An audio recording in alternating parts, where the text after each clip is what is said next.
Hello everyone and welcome to this video. Now today I've been, I think challenged is probably the best word to use, by Varsity Fan 2000 to review this album here, John Lennon and Yoko Ono's Sometime in New York City.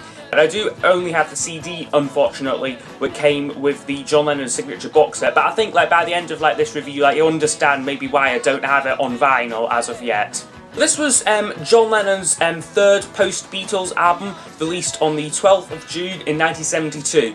It was his first album what he made after he moved to New York City in September 1971. While in New York, he decided to associate himself with some basically far-left lunatics, who were all anti-government and was seen as a danger to American society. John Lennon associated himself with those people, wrote songs about them, and promoted their causes on this album here. The reason why this album often gets a bashing is because of the band he used. He used the Elephant Memory Band, and they have a very sloppy, carefree style. They just sort of jam. They don't really play proper music. They just sort of play what they feel like. It's not that good a listen. Album cover here is actually probably one of the better things about this album here. It actually sort of ties in with the concept of all these songs being about news headlines and what was going on in the 70s. So the idea the idea of this being a newspaper is pretty cool. But it's that's the only really good thing I could say about it. Packaging of the CD here, it opens up like this, and we have a picture of John and Yoko there, and a photo from a live concert.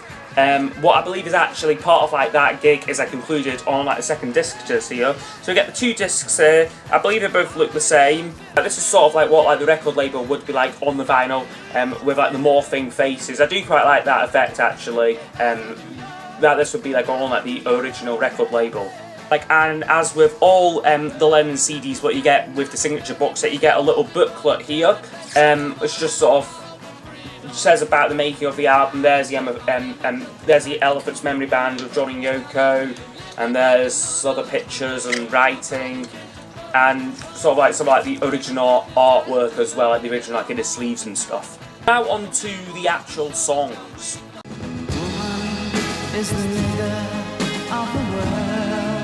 So the album opens up with a song called Woman is the Off the World. I definitely will not say that word, you all know what it is. This is an awful song. Absolutely awful. He's said in interviews, and Yoko said in interviews, that it's supposedly a women's rights song. But unlike for me, unlike Lennon's other sort of protest for songs, a bit earlier on, stuff Give Peace a Chance, or Imagine, and Give Me Some Truth, and Happy Xmas War Is Over, where he actually sounds he believes in what he's singing about. This song sounds very fake and very forced, and I doubt that Lennon even gave a shit about women's rights, because he only about 4 years previous he'd had that really nasty divorce with his wife Cynthia, and I don't think that they ever made amends after that. So it always seems he's intending to cause controversy with it. He just done a song like this just to get noticed. I mean, he didn't believe in the cause of the song. He just done it to get noticed and to heighten his already huge fame.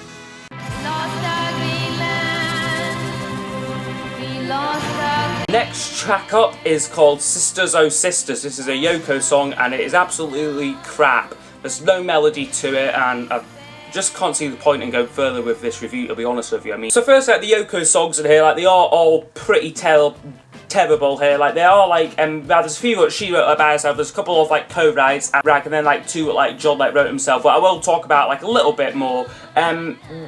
All of the ones what Yoko wrote and they wrote together are awful, and I won't bother talking about them because they are just bad songs. Not even worth my time talking about them.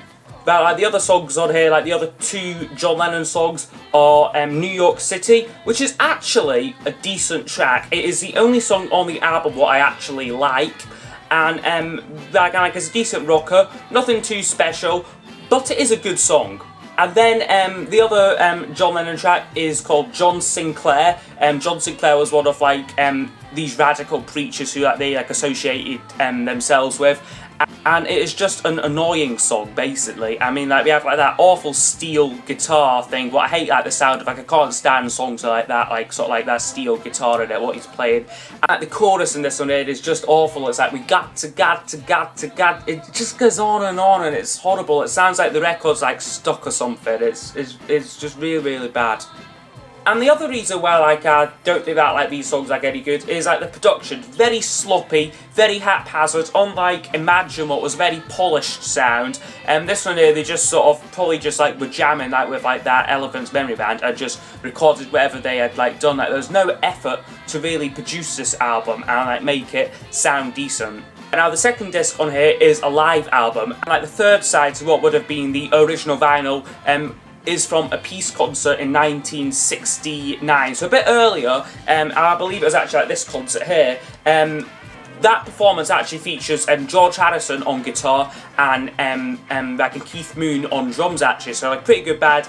George Harrison could actually be heard talking like at like the start of like the first song, which is Cold Turkey, which should do like quite a good decent performance like off that song. However, however, it just goes on to too long, descends into chaos basically, like unlistenable really, like at like the end of it. But like it is still a good song, Cold Turkey, like one of like his earlier hits. Like, and then like the other stuff on the live album is a jam with Frank Zappa, who isn't the best if who isn't to my taste, I think I should probably say. And like most of the performance, what they do is like unlistenable for me. I just don't like it very much.